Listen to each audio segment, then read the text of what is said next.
ভিডিওটি শেষ পর্যন্ত দেখার অনুরোধ রইল, তাহলে ভালো মন্দ বুঝতে পারবেন আশা করি।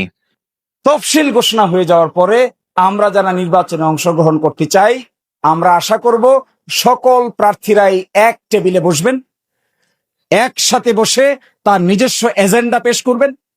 কোন ব্রিজ কোন দিকে তিনি কি করতে চান তা মানুষকে জানাবেন। কোন রাস্তা কত দিনের মধ্যে কোন দিকে হলে পরে মানুষের উপকার হবে এই হিসাব দিবেন। কয়টা শিল্প ইন্ডাস্ট্রি গড়ে উঠলে পরে এই দেশের মানুষের বেকারদের চাকরি হবে তার ক্যালকুলেশন দিবেন। এই ক্যালকুলেশন দেখে মানুষ যাকে পছন্দ করবে তাকেই আমরা আমাদের জনপ্রতিনিধি হিসেবে নির্বাচিত করতে চাই।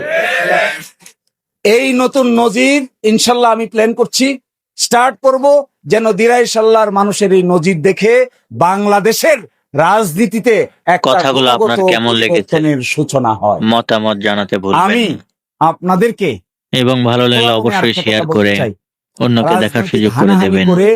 কখনো কোনো জনগোষ্ঠীর উন্নয়ন করা যায় না। উন্নয়ন করতে গেলে উন্নয়নের ব্যাপারে একমত পোষণ করতে হয়। আচ্ছা বলেন,